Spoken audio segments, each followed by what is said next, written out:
How's everyone doing on this fine Wednesday?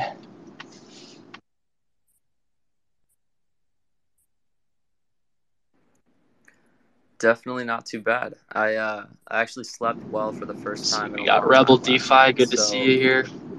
Got Melch, Mr. Garbanzo, Bonaba, Silhouette, Lanoons, Espear, SFB, MN Steady. Shout out. Woo! Midmod. Good stuff. Good to see you guys here. Thanks for rolling up. Be sure to spread the word.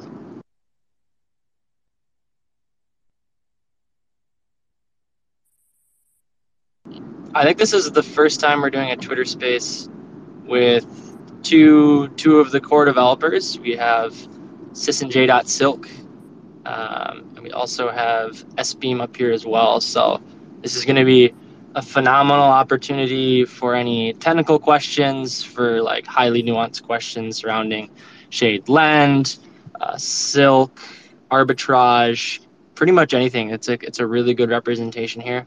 Um, I think it would be fun pre-mainnet launch to do a Twitter space with literally all of the devs and really show up in full force. I think that would be super cool. One of the things with the monthly updates is the video only allows you to show, I think Google Meets only lets you show like 9 people at a time. So there's been times where we have like 15 to 20 people and you can't even tell because of that limitation. So just fun to get representation for all the builders and all of their hard work. yeah, I think that'd be quite the show for us if we brought 20 people to a Twitter space that were all part of the same team. So, um, but I mean, it's 11:05. The room has filled up a little bit. So why don't we start the AMA? And like Carter said, this is a great opportunity. We have two core developers here. So if you want to ask about protocol arbitrage or specifically anything about Silk, or obviously anything else, the floor is yours. But let's raise your hand, and we'll slowly just bring up speakers. That way, people each have their own individual time, and then we can cycle through as we continue. So if you do have a question, please raise your hand, and we'll bring you up.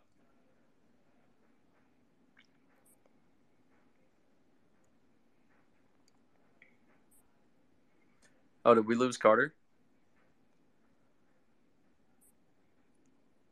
Fisco, can you see Carter at all or no?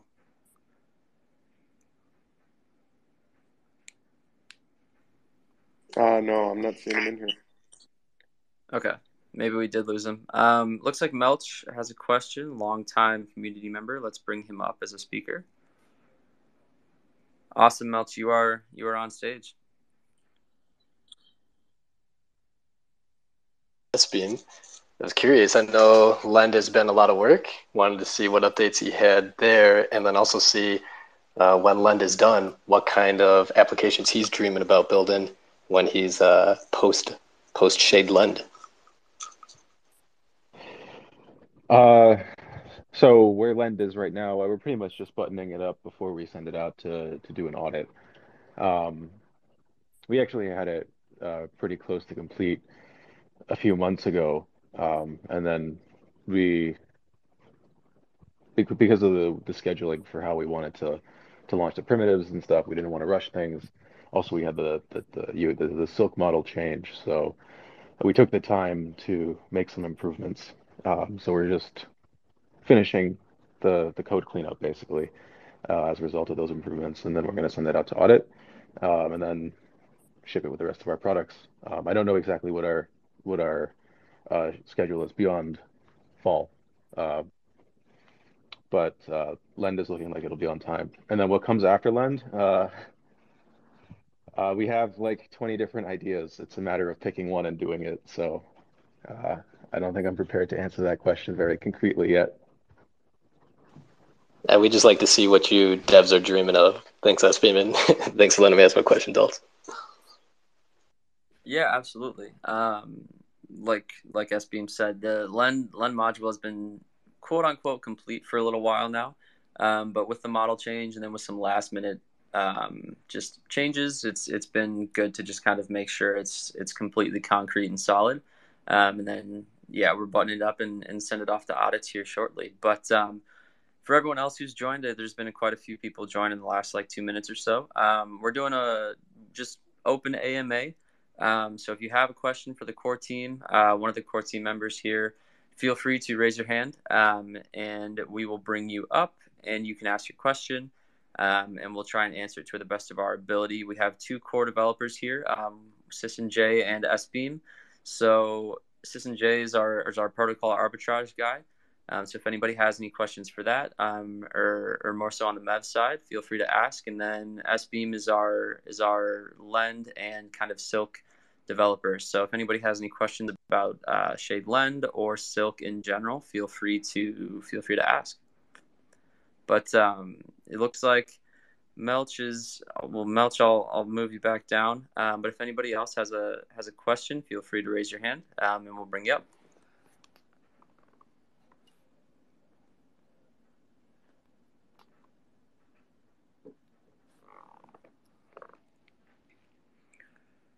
Carter, you should also have a invite to speak as well. I know that you dropped off there for a second.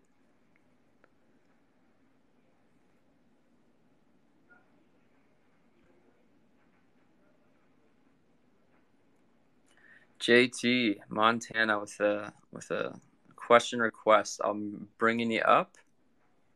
You are on stage. Welcome.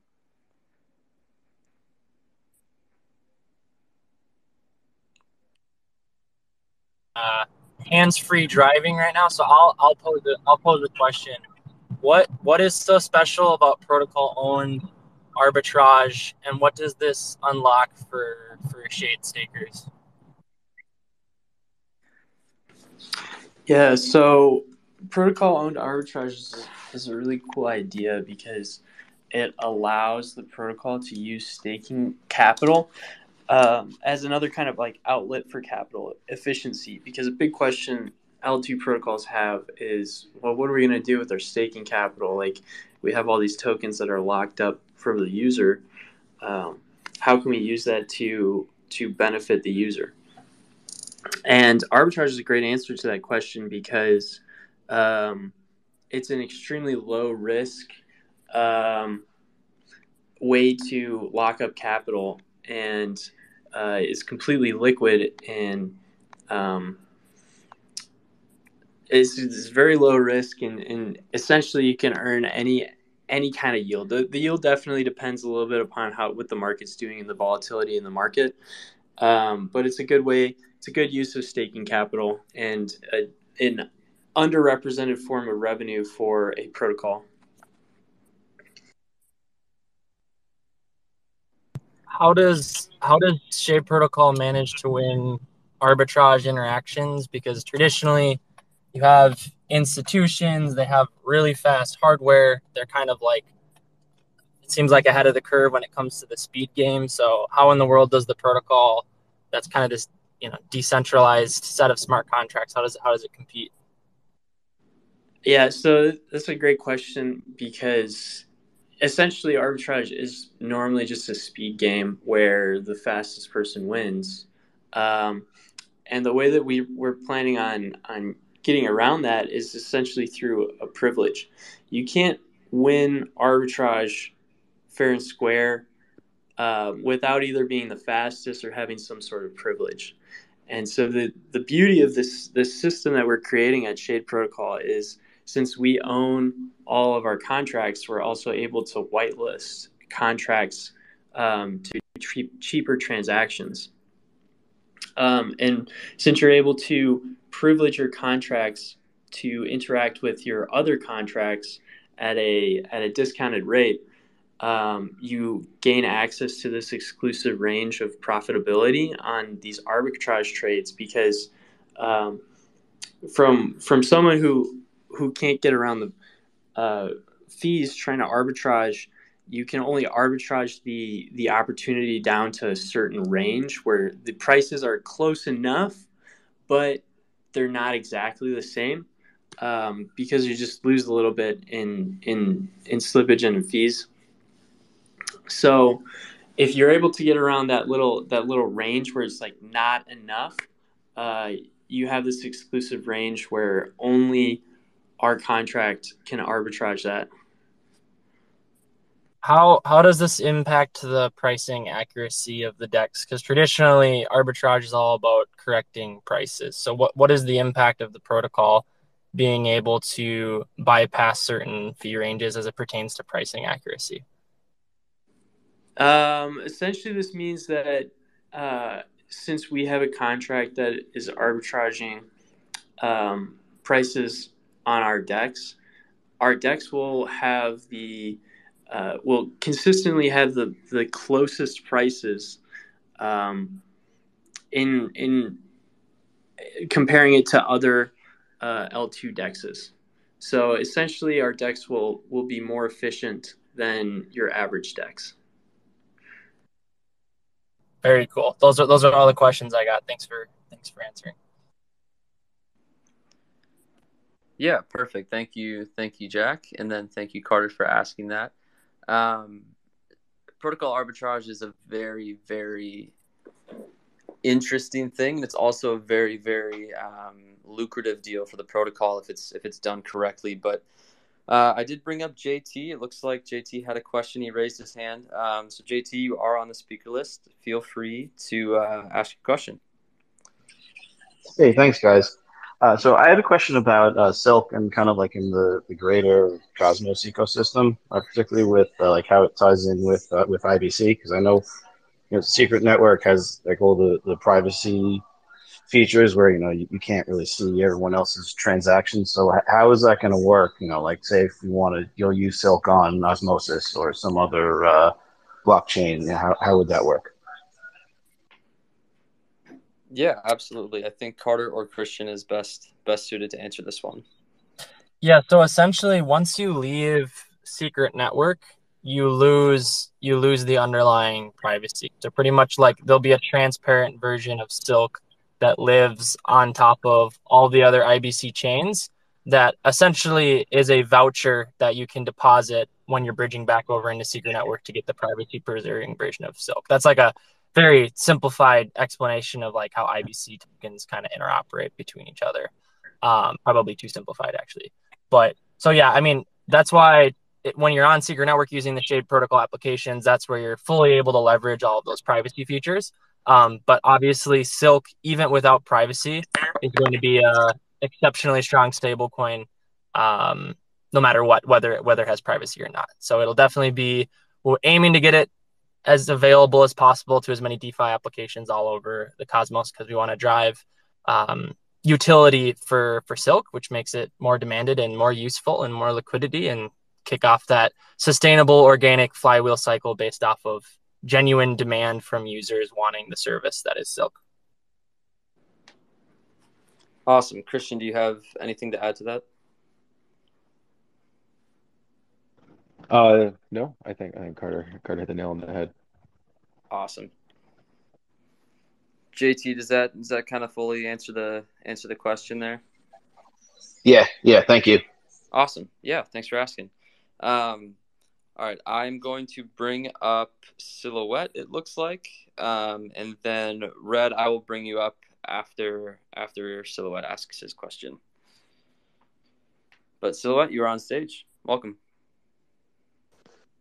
Hi guys, so I have a fast question. Is there any lately in the Cosmos ecosystem, the order book wars are beginning to pop off? Is there any ambition for the future to roll out a version of an order book DEX for our Shade DEX? Ooh. That's a great question, isn't it, Carter? That's a great question. Wouldn't that be some alpha? Yeah, I think that would be an insanely I think that'd be an insane piece of alpha, or it would be an insanely good product to leverage for Shade Protocol, wouldn't it? I believe so, yes. Yeah. Would make a lot of sense. It's too bad we can't answer that question, Silhouette, but reading between the lines and whatnot. I don't know if there are any lines to read between, but yeah, it is a very good question. I think they have been popping up quite recently, kind of everywhere. And it would, like you said, I think it would make sense if Shade Swap could potentially have one. I don't know if any other question besides time will tell. I don't know if there's any other answer besides that. It cannot confirm or deny. Let's put it that way. Does that answer your question, Silhouette? Well, yes. I think it says a lot. So thank you. Yeah, no worries. Sounds good. Let's bring up Red. Red, longtime standing community member, also House of Shade podcast. But you are on stage. Welcome. Awesome. Thanks for giving me a chance to ask a question. This question is primarily for S-Beam, and we briefly touched on it in one of the House of Shade episodes, but I was just wondering if you could kind of explain the difference between the design of Shade Lend and products such as Aave or the Sienna Lend product, and then how was that design kind of shaped around the integration of Silk into this DeFi primitive? Sure. So lending markets like Aave and Sienna Lend, those are a type of lending market called a money market, and the way they work is there's a list of whitelisted collateral, let's say Bitcoin, Ethereum, and Secret. Anyone can come to the money market and they can deposit any of those three tokens in any amount, and that those funds go into a deposit pool, and then users can also borrow funds from those pools, and you have to deposit funds to get collateral, and then you can borrow any of the other tokens in the pools. So a typical use case might be someone has Bitcoin, they want to deposit their Bitcoin, earn a little bit of yield on the Bitcoin. The Bitcoin is collateral, then they can go borrow Secret, or there's usually a stable coin too. People borrow a stable coin. So those are there's obviously no value created necessarily. Um, like we wouldn't be able to create Silk or stabilize Silk using that mechanism. The best thing we could do is support Silk as a whitelisted asset, but people would still need a place to get the Silk from. So what Lend is a collateralized debt position based coin. So these similar protocols are DAI, MakerDAO, Abracadabra, and there's a bunch of smaller ones. So you deposit your funds, and then when you take out your loan, you don't get to choose to borrow from the deposited funds. You get to mint Silk at the peg value. So it creates Silk, and then when you repay the debt, it burns the Silk. So the economics are different. The use cases are different because you can only borrow one token. So those are the primary differences. And there's obviously there's a lot I can go into about what that means for Silk. I think the best bet is probably to read some of our published material. I think we have in the white paper an explanation of how debt positions stabilize Silk and so on. It's a big topic, so I'll leave it at that. Yeah, I appreciate the color you provided there. I still hear questions from the community about how Shade Lend is going to be different from Sienna Lend. Just seeing two lending products being built on Secret Network when there's a bunch of other sort of DeFi products that still need to be built out, like new types of products. And so being able to distinguish between the two and showing like their particular use cases and what they do best is important for community. Yeah, actually, I guess I should be a little bit more explicit then about the differences between Sienna Lend and Shade Lend. Um, in terms of use cases, they fit different users despite them both being lending protocols.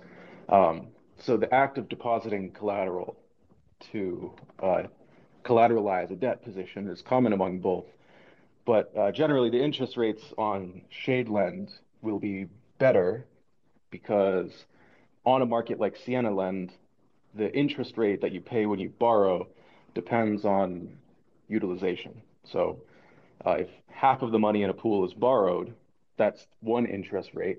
If 70% of the money in the pool gets borrowed, the interest rate goes up. That's good for the depositors because they earn the interest, but it's bad for the borrowers because you pay more interest. So in our case, because the focus of Lend is to collateralize Silk and earn a little bit of revenue along the way, the interest rates can be lower. And the way we kind of control for demand, so the elastic interest rates on a money market like Sienna Lend are a mechanism to capitalize on demand and to reduce demand. So, for example, if 100% of the money in a pool is borrowed, the original depositors can't withdraw their money. There's no money to withdraw.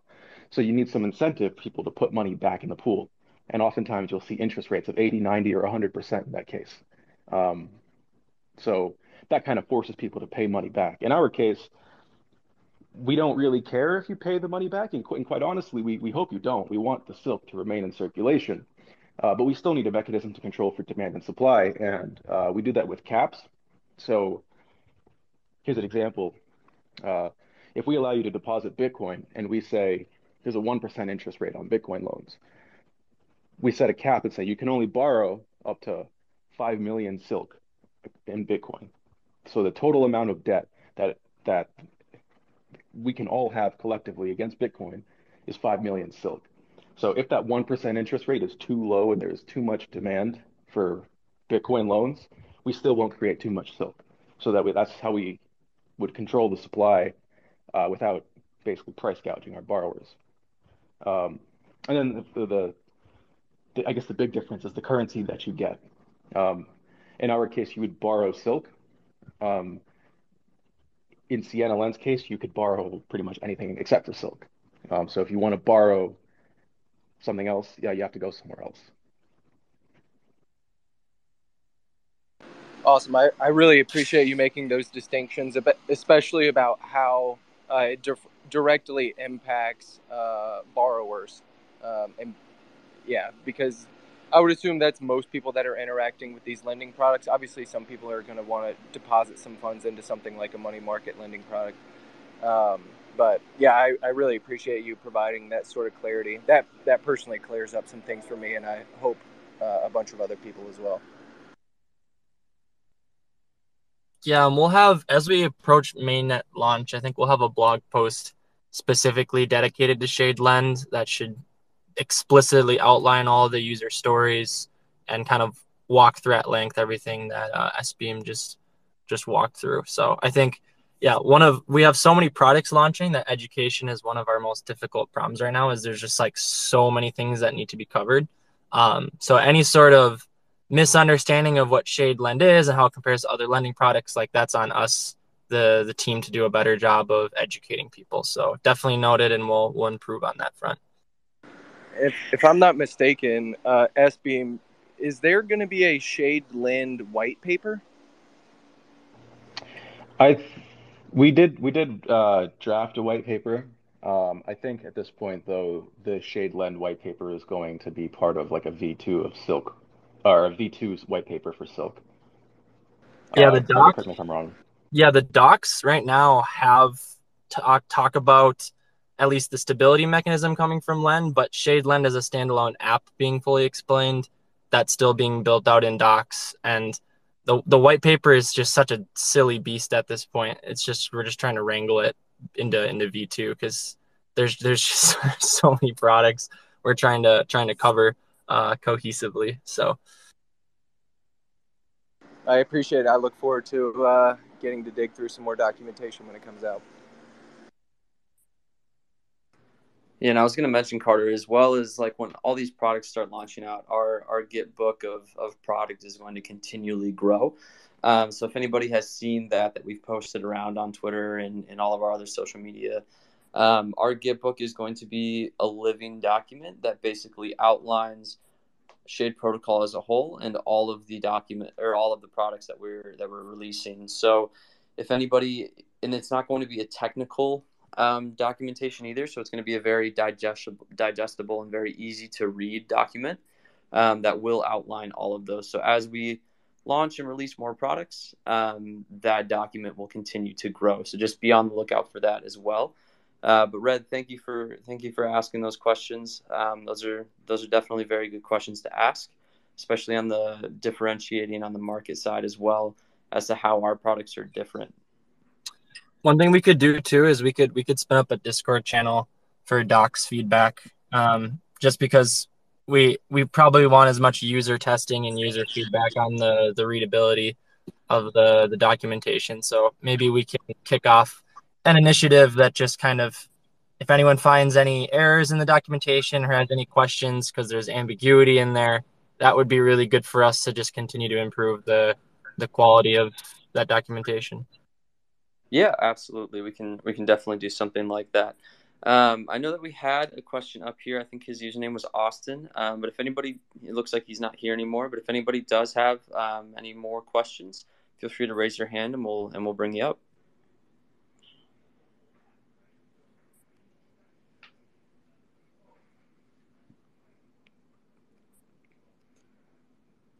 Scrolling through here, seeing if I could see any recognizable names. I see JXR. I see CryptoChem. Oh, Austin's back. Okay, sounds good. Bring you up, Austin.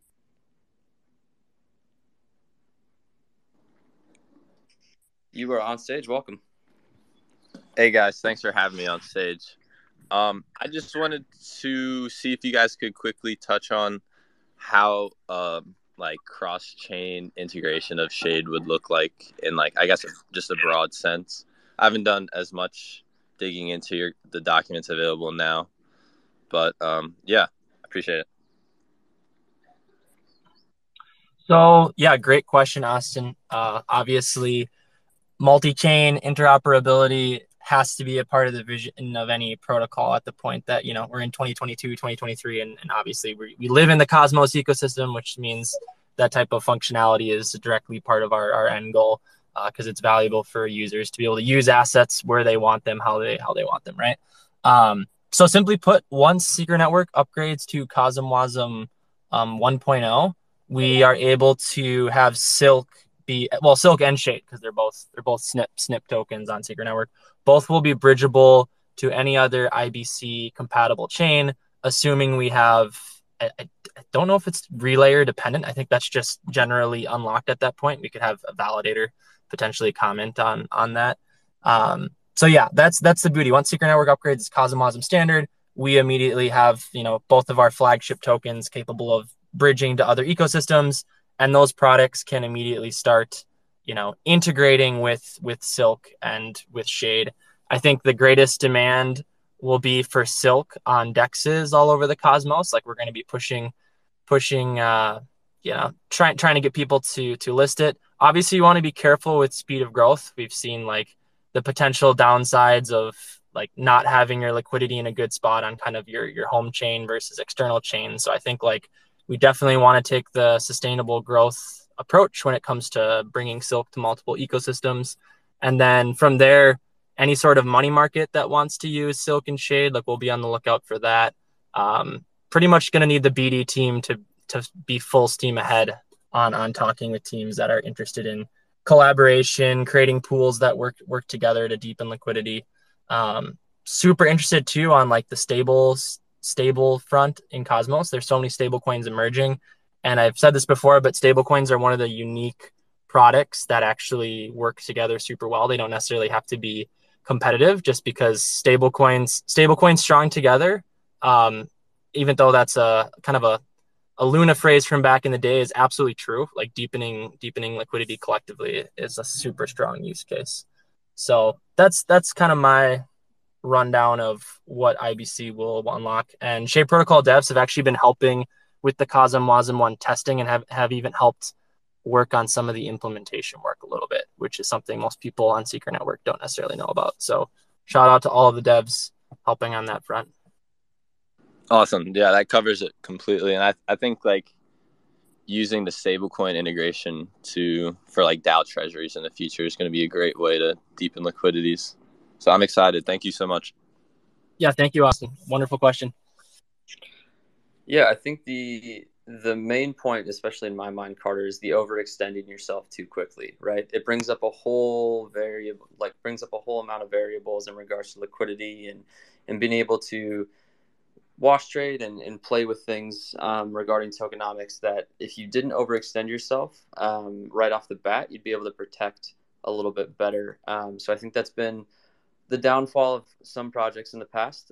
They've overextended themselves on growth a little too quickly, and it hasn't led to the best outcome, unfortunately. But yeah, thank you, Austin, for that question. A really, really good one.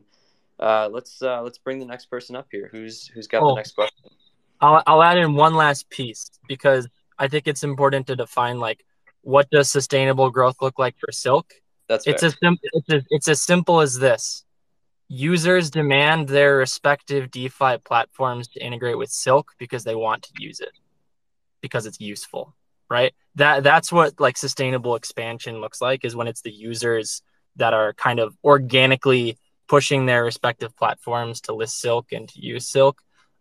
Obviously, BD still has a healthy role to play in that equation, but the real danger is using your existing tokenomics to try to push the growth too aggressively, and you have to be careful with that. And so a lot of projects have worked around this by doing like matching incentive programs. You still got to be careful with the size of those campaigns, and I think ultimately we're biased towards patience and waiting for users to a degree to advocate for the product itself if we do our job well. So that's what sustainability looks like in many ways. Totally agree. Yeah, let's bring up the next question here. I'm gonna go through and see if I can find anybody else that's familiar. I see a Nons in here, the most successful Secret Network NFT project to date. Wait, what's happening tomorrow or 2 days from now with the Nons? Is that 2 days from now? Is it the magical day? Season 2? What is today? It's the 27th for us. So they're releasing on the 29th, correct? Yes. Be sure to go follow Anons. Great Secret Network project. They embody the privacy ethos, and season two is gonna be sick. I'm gonna buy a season 2 and then buy the costume, and at Halloween I'm gonna be my one. That's the play. The only time you'll ever hear Carter tell you to buy something outright. I'll never tell you to buy Shade or Silk, but NFTs, heck yeah. The one thing he's a maxi on. Yeah, awesome. Well, I see a lot of familiar faces. We have Rabbits, we got Amir, Winston's in the space. Let's see if Mr. Garbanzo, Orju is in here. Zenapi, a classic Discord member. He's been around since day one. Welcome. See Cosmos Haas as well. Again, Rebel DeFi. Looks like TerraSpaces is in here. Very cool. But yeah, if anybody else has a question specifically for one of the core protocol teams, please raise your hand. Looks like Rebel has a question. Bring you up here. Awesome, Rebel. You're on stage. Welcome. Awesome, guys. Hi there. Thanks for having me. I love what you guys are building, but just sort of try and play devil's advocate for a moment. Like, is Shade Protocol like trying to support DeFi on Secret Network, or maybe take over DeFi on Secret Network? Could you maybe just talk on that, and like, because the amount of projects that you're developing? Yeah, no, I think it's an interesting question. So I think when we frame things like that, I think it's important to acknowledge that tokens represent incentives and they represent alignment, right? And so obviously, because we kind of have this vision for building out many products, tokenomics wise, like, we're obviously biased towards supporting our own products. Like, I think that's a fair thing to acknowledge. I don't think it's a bad thing. But ultimately what we're hyper focused on is providing the best possible experience for users as it pertains to like all these different DeFi services. And I think having multiple products on the network only pushes those respective projects to keep improving the service that's provided to users. So personally, from my standpoint, I don't think Shade Protocol being the only DeFi on Secret Network is even a healthy thing, like in terms of pushing the envelope of what's possible. So I would hope there's as many products here that build out and that we pull as many users into this ecosystem as possible. I always kind of talk about, would you rather own 20% of $1 billion or 5% of like $100 billion, right? It's kind of like you would rather have a much larger pie than like have control over a smaller pie. And so I think if L1s, if dApps are in a mindset of like, ooh, I just want to win on this chain, I think that's just like so short-sighted compared to like how much value can be unlocked within a collective DeFi ecosystem and having products work together and having users, interacting with multiple products. So in summary, do I want Shade Protocol to be the leading DeFi ecosystem, set of products on Secret Network? Absolutely. Do we want no competition? No, that's not healthy. And that means there's less services for people to use on Secret Network. And we want as much utility for users here at the end of the day, because someone then will discover Shade Protocol products through someone else's product because they got their Kepler wallet, they bought some Secret, they ended up here experimenting, and they end up discovering us. So, and vice versa. Like there's people will discover other people's products that aren't Shade Protocol if they come to Secret Network, because like people will poke around. So that's my kind of holistic stance on it. It's all about the users and having teams push each other to provide better services. But it is competitive out there. There's no doubt about it. Awesome. Thanks for taking the time to speak on that, Carter. Cheers. Yeah, cheers. Yeah, I think just in my own opinion, it doesn't lead to healthy growth when you don't have competition. It usually leads to kind of a stagnant growth, and you become complacent as a project. And so, like Carter said, for obvious reasons, like we want to be the best and we want to be the most successful DeFi project on Secret Network.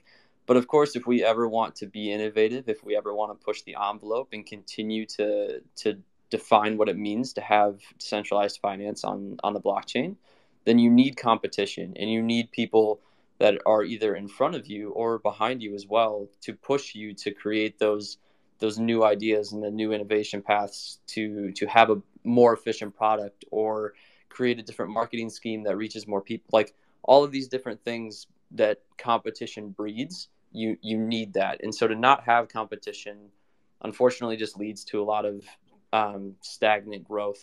So I think it's healthy. And like Carter said, I would love to see other projects as well on Secret Network that are kind of in the relatively same space to kind of push that innovation. But thank you, Rebel, for asking that question. It's always good to play a little bit of devil's advocate, right? But let's see if there are any other questions, and if not, we might cut this one at 11:45 here, so in 4 minutes for us. Just as in we have quite a bit of meetings today, unfortunately.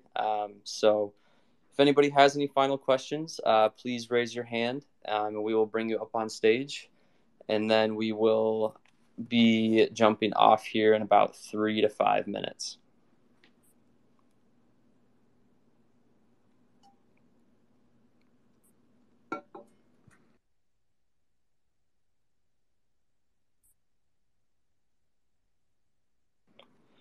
Carter, I guess, as we wait for the last question, or Christian or Sisson, you guys have any final thoughts or anything like that? Oh, hang on. Hold those final thoughts. We have one question from Blessed Hammer. So let's bring him up really quick. Perfect. Yep, loud and clear. All right. Why are you guys so dope with this stuff, man? I love it. I'm always on these spaces. You guys are innovating like crazy, and I'm so hyped right now. Why is it so dope? That's my main question. I appreciate that a lot. I don't know. I think we all just have an absolute passion for what we do. Carter, I know you can speak to this as well, but I'm chopping at the bit over here. Yeah, I'll give a quick answer. Like, we all just have absolute passion at the end of the day for what we do. And I think it's also down to the values that we hold as well, just as an internal team and as a protocol as a whole. It's just, if you hold the correct values and you stay true to those, you don't lose sight of what the actual vision is, and you make the decision best for that vision. And so it just lends itself to putting those things first. But I'll let Carter dive into like what those things are specifically. Yeah, I think the birth of innovation comes from constraints, and I think one of the constraints that really have pushed the team and the community is, I think there's been this kind of maybe not misnomer, but this assumption that the only thing that a project could do in a privacy preserving ecosystem with DeFi is to add privacy. Like, that's it, right? Like, oh, like that's the one extra feature you added. Cool. Like, no big deal.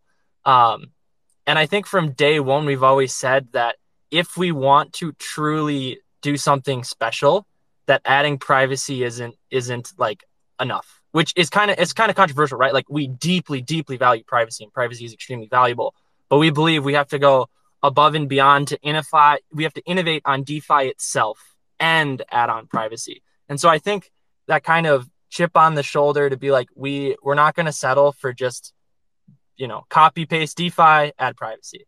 I think like that urgency to also innovate on the capital efficiency and the creativity within all these products has really borne something special, because that creates a moat that's like super, super difficult to penetrate if we all collectively do our job right. So that's the first piece that I think is special, is like the collective team and community didn't settle for just adding privacy. And I think that was like a big turning point from day one. I think the second thing is obviously the community. I think what's so special about the community is this really open discourse. And I think part of that discourse has come from other projects kind of breaking down because they don't have that transparency and that line of communication. Specifically when you're launching financial applications like a stablecoin. We've seen what can happen with stablecoin projects. And so I think the community has really challenged the core team to be as communicative as possible, and to like have hard dialogue about the economic levers out in the open. And so I think those are the two things that make the community special. One is just the drive to make the products truly unique. And then two, this constant hunger to have the really deep discourse, to challenge assumptions, and to continue to innovate. I think those are two really big pieces of the puzzle that's special. And yeah, the final piece I think is character. I think that if you sat down with the various kind of community members and developers, there's just like really solid people here with excellent work ethic. I think there's just a brutal amount of honesty and integrity. And you'll notice that in like crypto, people don't really talk about character. It's like taboo. People don't talk about the character of leadership, the character of the community members. And I just think we have incredible people here that, and that character generates trust. And, it's funny because in the world of crypto, we don't want to trust people, right? Like, we're trying to create systems, so we remove the human element. And yet the human element is like ultimately what makes it all possible in the first place.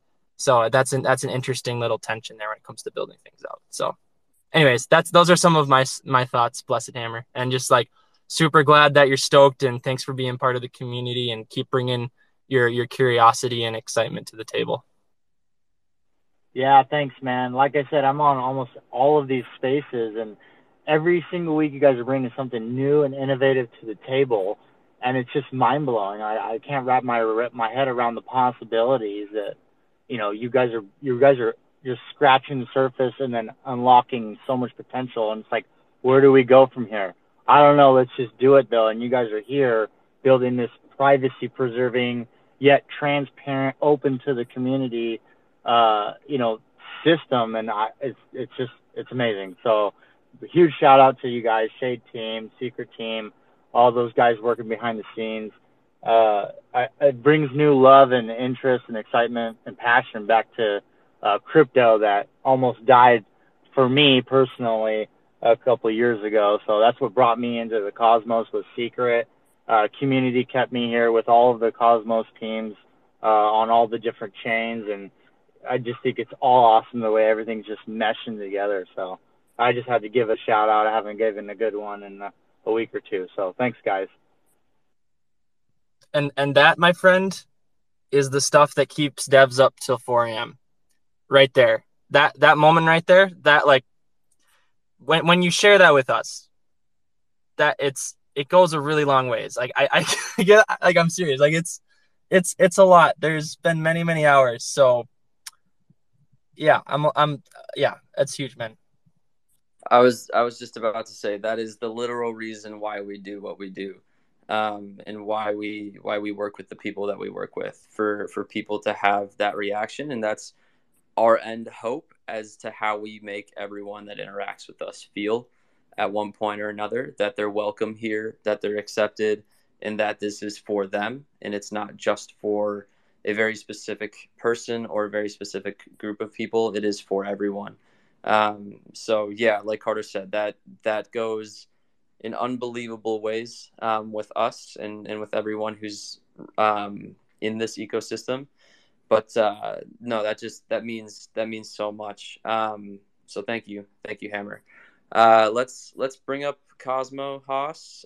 He requested to speak really quick, and then this will probably be our last question here, just because we're nearing the end. But you are on stage, Cosmo Haas. Welcome. Yeah, I didn't have any. Thanks for having me up. I was just been listening in. I wasn't able to speak, but yeah, I just wanted to second that. You know, like I got to meet a lot of you guys down in Texas, and you guys are very genuine, and that's the type of people that I like to be around and in real life, and put myself, you know, in those situations. And for anyone out there, if you ever get a chance to go to like any crypto event in person, I highly recommend it, wherever it is, even if it's technically not like an IBC thing, or if it's not with Shade. I mean, you'll get to meet a lot of people, especially when the market's down like it is right now.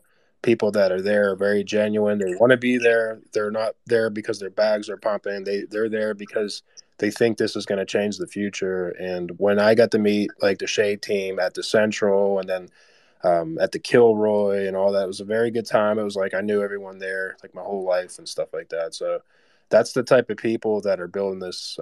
You know, they're building this, so they're very genuine people. And you know, hats off to all you guys. And I can't wait the next time I get to kick it with all you guys. So that's all. I just wanted to share that. Thank you very much. It was a pleasure to meet you down in Austin as well, especially at the Central. That was a really fun time. I know for most of the team that was actually their first conference that they had ever gone to, and so to have that environment to kind of be exposed to right off the bat, where everyone there was super genuine, and everyone that was there because they wanted to be there, and like you said, not because their bags were just going off.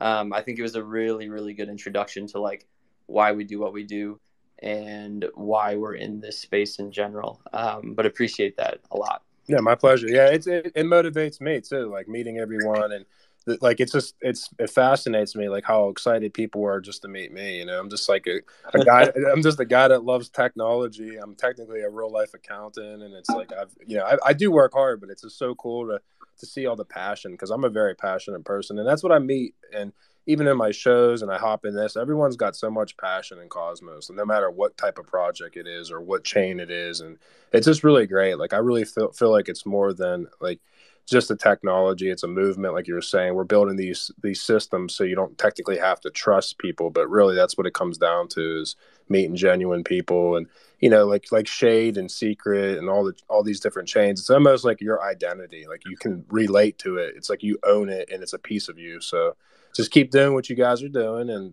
kudos, and I'll be in touch, and good luck with everything. And it goes for anyone in here that's listening. My DMs are always open. If there's anything I could ever help with anyone out with, always reach out to me. I'll do whatever I can to help anyone. So take care, everyone.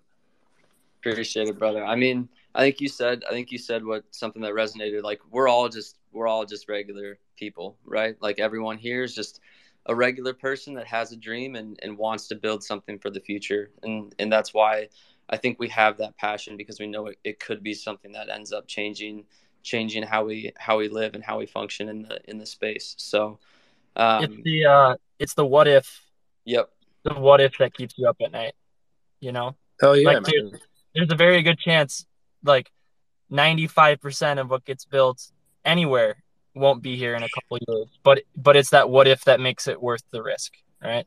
Oh yeah, it's better. That's better than just sitting back and doing nothing. You know what I mean? It's like, what's the point of that? You got to at least try, right? Like, I played ball at a high level. I coached at a decently high level. I always taught, like, hey, as long as you give it your all and you try your all, that's all you can do at the end of the day. You don't want to be like, I'm 36. You don't want to be 36 one day, and when you're in your 20s, like most builders are, and then you go, oh well, why was I so lazy? Like, why didn't I give it my all? Now I'm just here with nothing, you know. But at least you're trying and doing things. Like you said, there's no guarantees. Like every single crypto can go to zero, but at least we're all trying and we're giving it all. You know, we're all doing what we have to do. So I think it's going to work. I mean, it really. I firmly believe it. At least I'm going to try, and I think you guys are doing the same. So it's all we can do, man. Yeah, absolutely. I think we'll end on that positive note, everyone. those were two very great bring ups in the last 10 minutes here. But as always, appreciate all of you guys being on this space. It means the world to us just to have these open community discussions, and we will continue to do so as long as we are working on this project. So every Wednesday, 11 a.m. Central Time, 4 p.m. UTC, we will be here on Twitter discussing community topics, Shade Protocol products, anything under the sun, what Carter's wearing for Halloween. So any topics that come up, we will be discussing them. But appreciate all of you guys for jumping on. Make sure to go follow us on all of our socials. They're on our link tree. They're tagged everywhere, just to stay up to date with all the announcements. But yeah, enjoy the rest of your evenings, mornings, afternoons, wherever you are at. All right. Thanks, everyone. Plenty of room to shade. Have a good one, yes, guys. Sir.